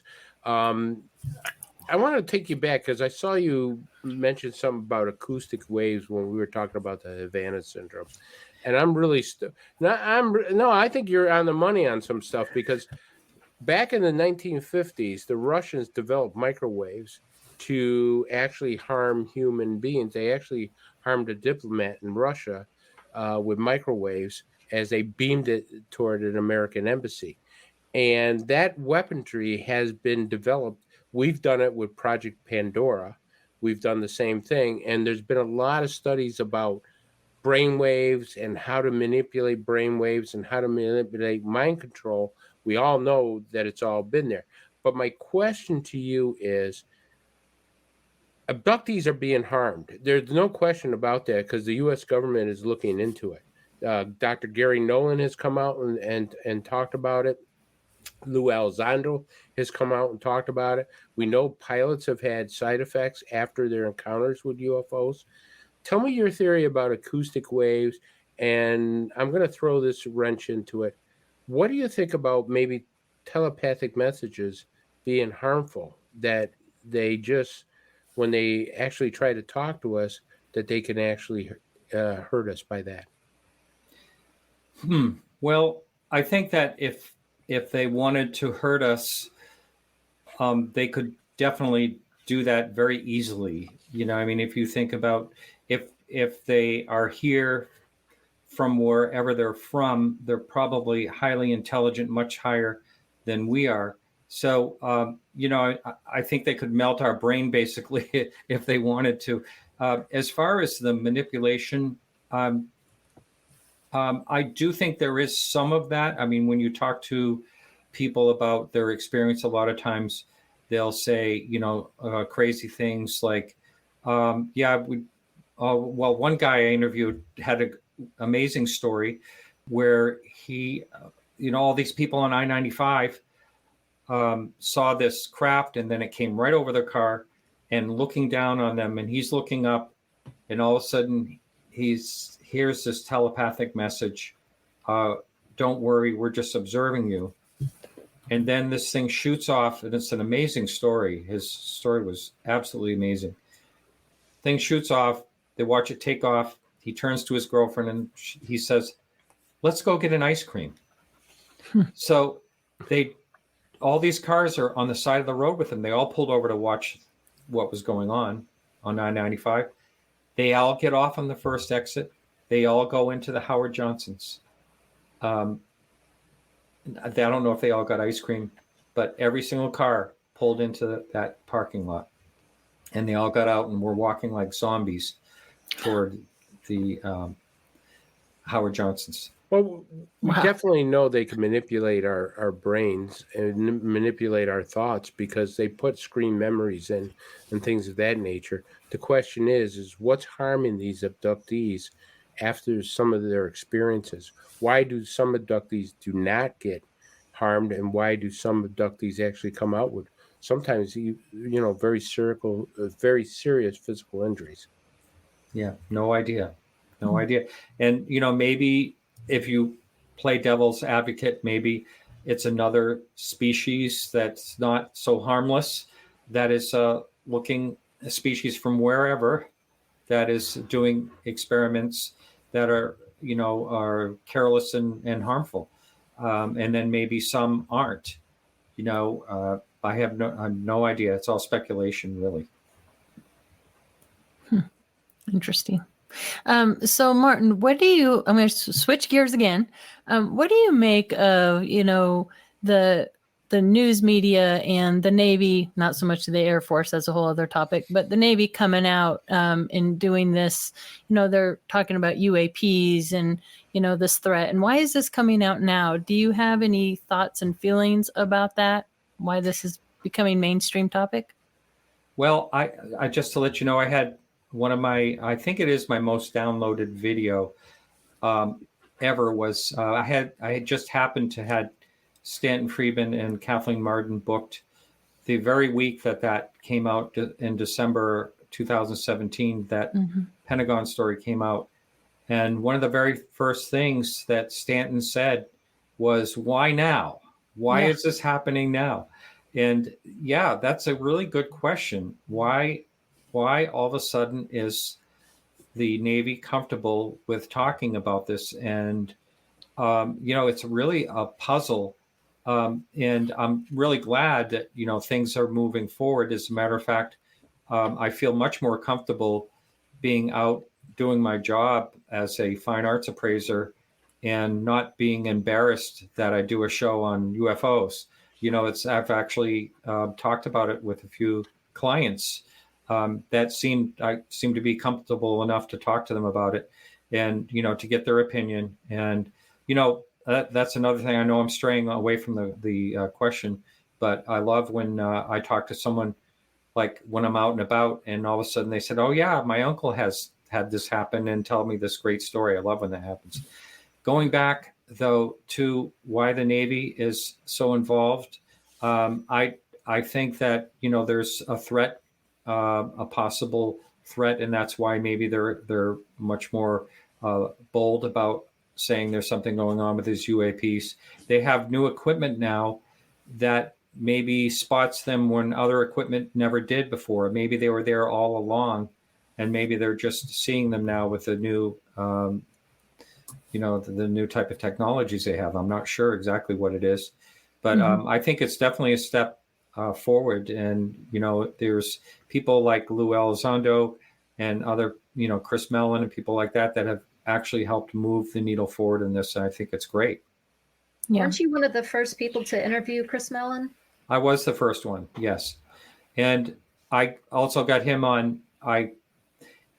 He and I were talking all the time right after the interview, and I said, hey, would you like to be on Coast to Coast? And so I connected him to George Knapp, and, he went on Coast to Coast for the first time there. So, yeah. Chris is very intelligent. When he first was looking into this, he was talking to me all the time, and now we just occasionally will send an email back and forth. But he's done a lot of good out there. Yeah, sure. Absolutely. Yeah. I wonder, talking about why now with the Navy and everything, I just wonder if they're taking just everyday people's lead on this. I mean, I keep saying, us normal humans, non-government people, non-military people, that ultimately we are the disclosure. I mean, you can't shut all of us up. We have cell phones, we're doing podcasts, we're really moving this thing forward. And at some point it would be ridiculous if they didn't at least come out and go, okay, well, yeah, we're sort of paying attention to this. Maybe they would or wouldn't, if we weren't kind of out front and leading it. Do you have any thoughts on that? I just really believe the power is, in the people. Yes. And, I mentioned earlier that I was on the Unidentified Celebrity Review with Willis out in California. And he did this big phone home. I don't know if you heard when that was happening, but he was really pushing everyone to call their congressmen, senators, and really push this thing forward. He did a great job as a newbie. He had just started and went full hog on that. And so I do think it is the voice of many that will move this forward. And, you hear people like Neil deGrasse Tyson say, well, why is it only the military seeing UFOs? And, it's all theater. It's all theater, but because that's not true at all. Not at all. No. But, there has been for years, the preliminary report that came out last June, was sort of lame, but at least they admitted that there was only one case that they could solve in the ones they looked into. So, I just think it's all of us together that move this forward. Yeah, I just want to comment on the Navy thing. Why not the Air Force? You haven't heard a peep out of the Air Force, Martin. I know. I've heard so many people say the same thing. Even the Army got involved. Yeah, the Army's involved. I heard something from Space Force a little bit, but nothing from the U.S. Air Force. Nothing at all. And, maybe that will change, I would think, because there's always been a little bit of a competition between the Navy pilots and the Air Force pilots. So, and David Fravor, I mean, I'd love to hear his story, and Alex Dietrich.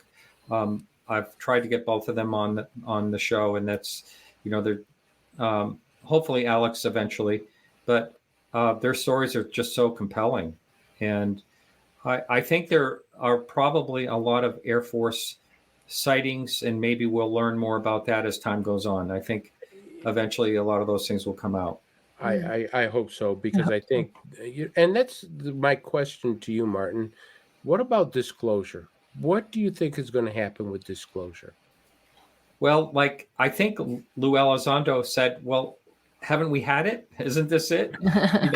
And I don't think, well, a couple of thoughts on that. I don't think we're ever going to hear, possibly, but I don't think we'll ever hear who's ever the president at the time is going to actually have, a fireside chat and say, by the way, we are being visited by aliens. I don't think that's ever going to happen.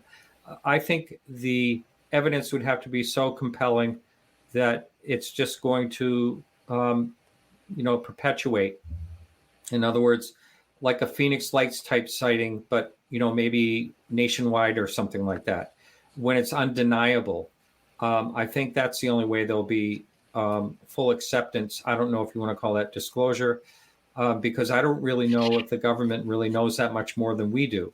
So what they have to disclose is maybe that they may have a little bit more knowledge, but they may be clueless as we are what exactly is going on. So you don't buy the things that UFO aliens have been working with governments, or Thor has been at the Pentagon and stories like that. I don't catch that either. Yeah. I'm not into that kind of stuff, but I do believe that the Pentagon, I think, is working frantically to try to find out what the hell is going on with this now, especially that they've actually reported that people have been injured with it. Yeah. No, I think they definitely are looking into it, and I think they have been, and I don't think they've ever stopped looking into it myself, because there's just little hints of that, going all the way through. After Project Blue Book ended, there were still things going on, and probably Project Blue Book did not get all the best cases either. Maybe they went to another level somewhere that we don't know about. And I remember, talking about Chris Mellon when he was on. I said, how could these things be kept secret from, say, a president? And he said, well, if a president asks a question, like if a president said, all right, I want to know everything there is to know about extraterrestrial, the government, whoever knows is in the know, would have to tell him what they know. So the way around that is to get it into the private venue. So privatize it somehow, get that information out of the government itself. And so there may be a possibility of something like that as well. I don't know. Right. You can't foil those documents. Yeah. Right. Yeah, right. Exactly. I want to know. No congressional hearings or anything. Nope. Yeah. I want to know what Bob Bigelow knows. So somebody that has been interviewing and investigating and researching this phenomenon for so long now, what do you make of, or do you see this change in reports and sightings? Like for me, the 70s is sort of this cool decade, but we have reports of like these craft coming in and sucking power out of our power lines, and they would, like in the 70s, you have more landed craft and beings and their suits and their emblems and all that. And then it kind of shifts in the 80s and 90s. Do you recognize a pattern in that? And what do you think that's all about? Yeah, there seems to be some type of pattern. I've jokingly said something like, "Oh, there's new models. Like now it's the triangle model." It used to be like the one I saw, the saucer, and so the shapes intrigue me. The encounters themselves, I haven't seen really the pattern as much as what you're talking about. But if you really look into cases chronologically, I'm sure that you're probably making total sense in what you're saying. So I do think there definitely seems to be some type of patterns. Exactly how and why they are, or if they are extraterrestrial, are we being visited by one area of the galaxy and then another area or another planet or associated planets or whatever beings. It's really, and are they coming from space? Are they coming through space? Are they manipulating time? I think there's all types of possibilities there. And I think there's definitely a time element into a lot of what people are seeing as well. Yeah. Oh, gotcha. I've got so many questions. I wonder, like, is their tech changing as well? I mean, it's reasonable to think, our tech is always changing. Maybe theirs is too, or do we just see what we expect to see? I remember asking Kathleen Martin, like, well, I feel like the shapes of the craft change, like now triangles are more popular and all that. And she's like, well, Kenneth Arnold saw, what was it, like a boomerang shape? Like they weren't necessarily even saucers then. It is interesting. I feel like maybe there's different beings piloting these different shapes, like truly like from a different place, a completely different being in the triangle versus the saucers. I don't know if I'll ever find that out, but that's kind of what my gut tells me. Do you have any feel for how many different kinds could be visiting us? Well, I know, what did I hear? The Heinz 57?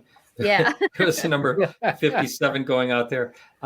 No, I mean, I have talked to people that, think there's the reptilians, the Greys, the Nordics, there's all different things that people are claiming that they have experienced. The Pascagoula incident, they're very strange beings. Hickson said that they had like these carrot type appendages around their head. I mean, they're such bizarre. Calvin Parker did not remember that in particular.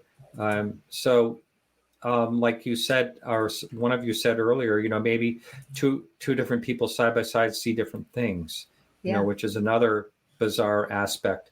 And so that might be like a manipulation of your mind, screen memory or whatever. So I know I kind of strayed away from the question. Do you want to get me back on track? I threw a lot of different things at you, but just, how many different kinds? I mean, yeah, I would say there's kind of like the top three, like you said, the Nordics and the Greys and the reptilians, but then there are all these other weird ones that show up in people's stories. And you're like, God, that almost sounds like a, cross between a couple different ones. And then I do wonder how much the human brain, if you're seeing something that you just simply can't comprehend, if you're not going to plug things into it. I heard a story once from a young guy who said, this is going to sound crazy, but there was an alien in my room when I was a kid, but it looked like, I can't remember. It was some scary movie like Chucky or something weird, like it made no sense. But I thought, but that's what your young child brain had to see because you couldn't make sense of what you were seeing. So like, how do we even begin to figure out how many different kinds there are outside of the kind of few basics that we hear all the time? But maybe we can't comprehend what we're seeing. Maybe. Yeah. Mm-hmm. I agree. So, Martin, what do you think of AI and these beings? On the ranch, there's these strange tube-looking guys that were reported out here in Colorado, and I thought AI. Do you think that there's beings out there trying to stop us from merging in with AI? Are there beings that come down here that are AI and mechanical? I know we hear that a lot. What are your feelings on that whole topic? Well, back years ago when I had Seth Shostak from the SETI program on my show, he thought that if we are being visited, his speculation is that it was AI. That was the thing he came up with, because nothing else could survive for that many years in time to travel across from, even the nearest stars, 4.5 light years away, which would take forever to travel the distances. And I remember saying to him something like, maybe whoever it is, figured out something in physics that we just haven't figured out yet. And, whenever I was like debating him, he was pretty good at it. But I'm not really sure, exactly what to think about all that, really. Yeah. You said that you had information about Pascagoula encounter. Is there something else you want to add to that, Martin? Because I know you had a good story about that. Yeah. Yes, I do. Yeah. I had this great blogger years ago. I don't know, back in 2013 or 14, and he wrote a blog about the Pascagoula incident. So one day I get this email, and the email address is phishing something, and then it says that was a really good article and very accurate, and thank you. And then he signs it Calvin. So I wrote back to him. I said, this wouldn't be Calvin Parker, would it? Now, Calvin hadn't done an interview for like 30 years. So I said, I wrote it back, and he said, yes, it's Calvin Parker. And I said, oh my God, would you be willing to be on my show? And he said, sure. So he was on my show, and a couple of things happened. It was great, by the way. He's such a kind gentleman. So he's on the show. He's telling his story. It was fantastic. And then a while later, after he did that, I got this email. And this makes doing my show worth it alone. I get this email from someone, and they said, is there any way you can pass my email along to Calvin? And I said, sure, because I'll always do that. I never give out someone's email address, but I'll certainly pass an email along to someone. Ended up being an estranged daughter that he hadn't talked to forever. And they were talking every day and loving each other. And it was the most wonderful thing. So that really made it really worth it for doing the show. Then one day I was talking to Calvin, and he said he was thinking about doing a book. So I connected him with Philip Mantle, and boy, has that ever gone really good for both of them. Yeah. The books have sold all over the world and in different languages. And Calvin's been in the spotlight. He doesn't really want to be in the spotlight, but he has been in the spotlight ever since. And there's a movie being done about him. These other witnesses have come forward. So he came out of 30 years of retirement and on my show, and it's been going really, really well for him. He's had some health issues, but he's still hanging in there. Right, we're in touch quite often, actually. Yeah, I've talked to That's awesome. Calvin several times, and he's told me about his encounters. And basically, I remember him telling me that one of the aliens that he encountered was a female. He said, Right. Chris, I'll tell you, if I had a few beers in me, I would have asked her out. Yeah. Yeah. You know, He talks I mean, about that. He's a But character. that particular being also put her fingers down his throat and like choked him, and it was bleeding, and it was very painful. Yeah. But he did say it was the others were very ugly, and this one was very attractive, according to him. Yeah, he calls the one that threw him off the ship the big ugly. The big ugly grabbed a hold of me, threw me right off the ship. Yeah, that's such a bizarre incident. And that was, let's see, that was 1973, I believe, October 1973. So that's going way back.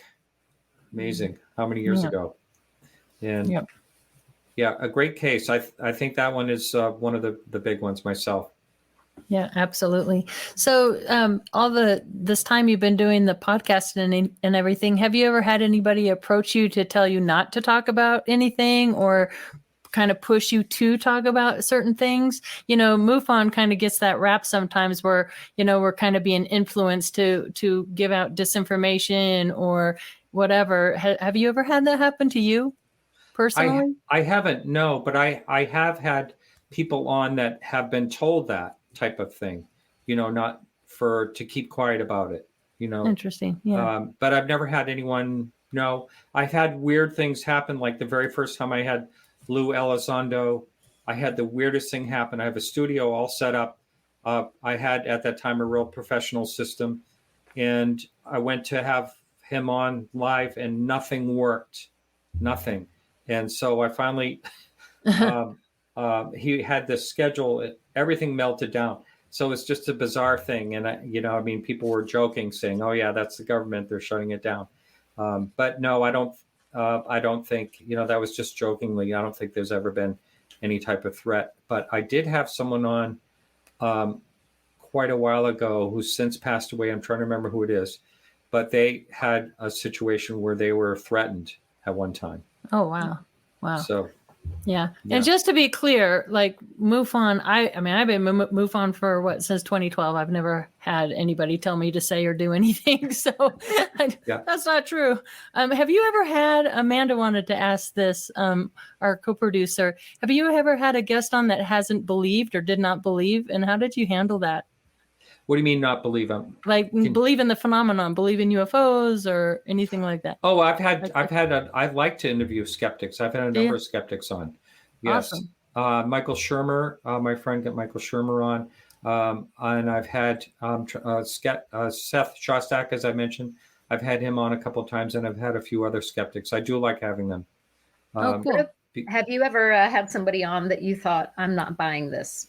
Like I actually did the big no that you never do, and I actually told a guy, "I'm sorry, I'm going to have to stop the show right now," and I booted him off. And I took calls for the rest of the show. Yeah, that got around a bit. Yeah, it did. But you were smart. You did the right thing by doing that. I'm sorry I jumped there, but I actually was listening to that show, Martin, when you said, I'm sorry, we have to stop it right now. This is, you basically said this is out of control, and, you stopped it. And I thought that was a sign of a great professional to be able to do that, and courage, because a lot of podcasts would never have done that. And he was on Coast to Coast like a week later. Go figure. Yeah.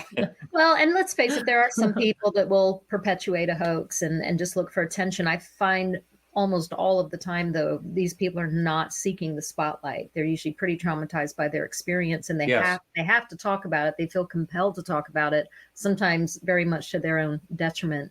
Let's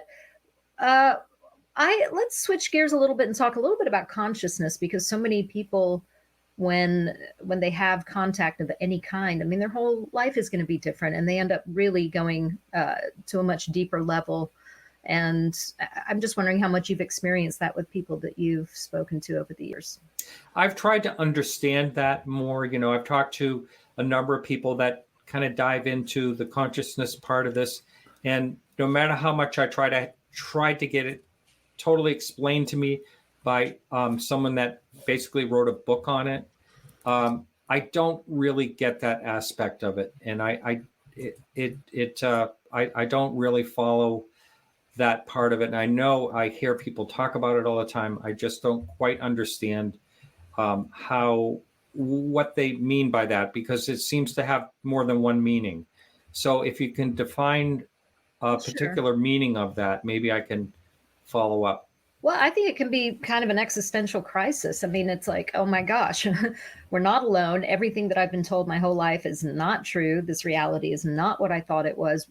So what am I? What's my role here? I mean, I think it's hard for most people to have contact and not just go into that much deeper place and then start to go, well, why am I on this planet? I must have a purpose.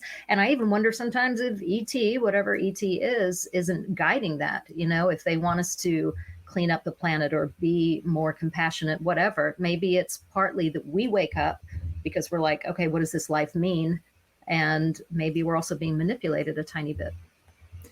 Yeah, sometimes I wonder if we're an experiment and just being like a petri dish, just being observed. We're not doing too well, if that's the case. Do you think we're getting a D in this class? Yeah. A D minus. A D minus in life.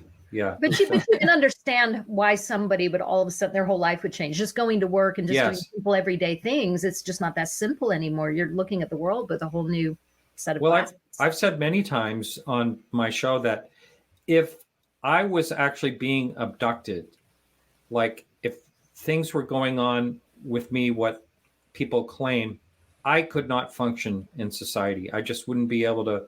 I would be curled up in bed somewhere and I just wouldn't be able to handle it.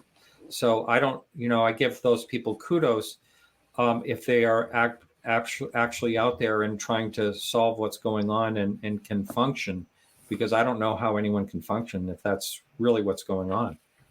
I'll just say this quickly and then I'll shut up because I know I'm so chatty tonight. I'm probably driving people nuts, but I think it's maybe a little bit like grief. If you think about it ahead of time, like if this happened to me, I would not be able to function. And yet somehow you do. Somehow you do get on with it and find a way to just keep existing in your reality. You just have two very different things going on. You have your normal, I have to go clock in at work life. And then you come home and you're like, and I'm an abductee. I mean, your heart's still going to beat. You're still going to breathe. You have to take care of your family. So I think you would get on with it. You'd have to. Yeah. And I'm going to shut up now. Chris, no, obviously people do. Yeah. Yeah. I mean, how do you go about, you have this thing that you keep it, a lot of people keep it secret. There's a lot of abductees who've never told anybody because they go, I can't go to my doctor with this. I can't go to my priest. I can't go to anybody. And, they kind of come out and say, hey, listen, something really strange has happened to me. And, who do I go to talk to about this? And, that's one of the reasons why MUFON has an experienced or research team so they can, at least be able to talk to somebody about it. And most of those people in the ERT are abductees. So, I mean, it's sort of like a peer group that they're able to do. Martin, I got a question for you because I don't know a lot about it, but I want to ask you, what do you know about MyLab? That word is starting to pop around a lot. And I'm not a big fan of it, but I don't know much about it. So I'm asking the expert, what do you know about MyLab and the whole MyLab theory? Let me Google that. Okay. How's that for your answer? That's the best answer there is. Well, we did sort of touch on that earlier, of just if the government is, involved in creating a lot of this stuff, right? That's true. No, I haven't looked into that at all. I'll be right honest with you.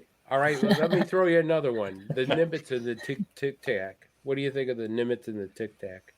Oh, I think that's one of the most compelling cases. It's got there's so much data involved in that.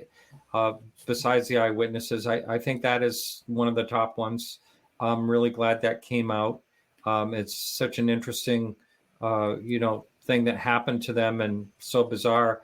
Kevin Day was on early on this show, and I've had on my show, that is, and I've had a number of people that were involved in that. And I think it's really interesting that the data bricks, what they call them, were confiscated. Someone shows up on the Roosevelt. I'm sorry, on the Princeton, and takes the data bricks. Someone in like Air Force uniform. What was that about? So it really makes you wonder what is going on. And how much do the military, how much involvement does the military have in looking into these things? So an Air Force, someone in an Air Force uniform shows up on a Navy vessel and takes the data bricks. That is one of the strangest parts of that, I think. Yep. I think the Air Force has so much to hide, and I think they've been involved, since, the development of the Air Force was right after Roswell, correct? Right after 1947. Yeah. It's called the Army Air Force at first. Army Air Force, yeah. So I think they're deep in it, and I think they are not coming forward because I think they had their hands in some pretty dark projects, and they don't want any liability. That's my personal take on it. So they'd have a lot of explaining to do. They have a lot of explaining to do. You said it perfectly. A lot of explaining. A lot of explaining. Yeah, that's right. So, Martin, what do you think of the future of ufology and research and our, the old school ways we used to go about doing things? We have this new generation coming up, and they're out there front and center doing their kind of thing, and I kind of see the younger crowd and the older crowd. I don't really see us working together much. Well, how do you see the future of ufology going? Oh, I see where you're going with that. Well, yeah. I think it's kind of a double-edged sword. The more technology we get, the more technology we get to fool people too. CGI is going to, get more and more convincing as time goes on. If you can hold it on your iPhone, then you have something. And I think, there's an app you can get now. I was told about it where there's someone has this program set up where they have like cameras in different locations, things like that. So I think technology is going to get certain types of technology will get more younger people involved in it. And I think there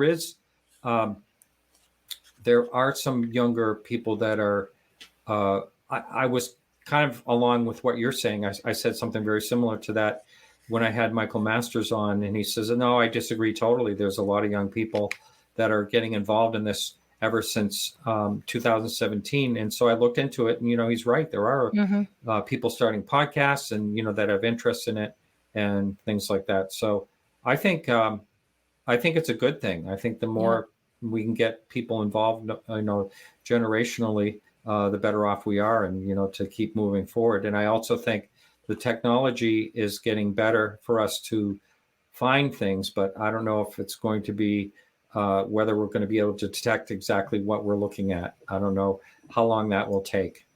Yeah. Like you said, CGI looks so real, and maybe real footage is going to look fake to us at this point. We've come so far with our technology. Just to make something fake look real. Oh my gosh, the show's gone fast. We got like 3 minutes left. I just want to back up and just give you kudos for saying something earlier, because I say this all the time. If somebody in this field says, here's 100% what is happening, and anybody that tries to tell you different is wrong, run. I don't trust that at all, because this is such a huge phenomena, and there's so many moving pieces. And we come back to this a lot on this show, that human perception is something that you always have to factor in too. And so I just give you a lot of credit. You've been at this a long time. You could easily just sit here and say, here's what's going on here, but you don't. You say, let's keep an open mind. And I think we need more of that. And I think that will help draw a lot of young people in, because it's teaching them to also be really critical thinkers and letting them feel like their opinions are welcome. We need that new, fresh energy, new thoughts, right? That's right. Thinking outside of the box, someone's new, opinion. Maybe they can give us something that we could not think of. Like, oh yeah, that might be a really good idea. Whatever the thoughts are.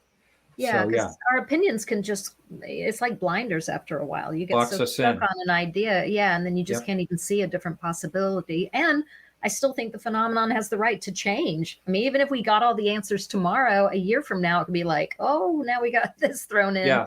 psych, you thought you knew what was going on. So just, I don't know, just keep an open mind, people. And I love that you do that. Yeah. Yeah. Well, thank you. Yeah. I think we know very little about what's actually going on around us. Yeah. Very little. Yep. And I don't think that's going to change anytime soon. And Right. there's so many offshoots Not- to this, phenomenon that you can go in different directions, from abductions to sightings to all kinds of different theories of what they could be, interdimensional, under the water, into caves. I mean, Yes. we just scratched the surface, Martin. That's right. I believe you're right. Yeah. That's true.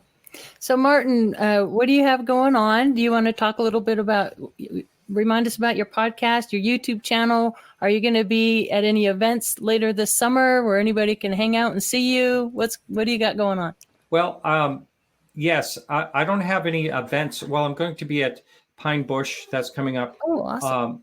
June 3rd and 4th over at Pine Bush, New York. I'm going to be there, and I'd love to meet with people there. So my show I have coming up next week, Chris Lato. He's a former F-16 pilot. The week after that, I'm going to be at James Fox's home in Vermont. I'm going to be filming my show live there. And so I have a lot of really great guests booked. I'm all booked right into late June at this point. Some really interesting guests. And anyway, it's a lot of fun. I love the mystery of this. This is what keeps me going. Yeah. And sure, I want it to be solved, but I come back to it every week just because it's such a mystery, and it's exciting, and it makes life more full than it was before I looked into this topic. Yeah, I think we can all agree with that. I want to thank you so much, Martin, for being our guest tonight on the show. Very welcome. Thank you, Katie Cook. Thank you, Chris DePerno and Jerry and Thank Jen. you, Martin. And remember to check out MUFON. If you see anything, please report it. Keep looking up. And we will see you all back next Tuesday with our special guest, Earl Grey Anderson. Can't wait to have him on. So we will see you all next week. Thank you all. Bye. Bye. Bye.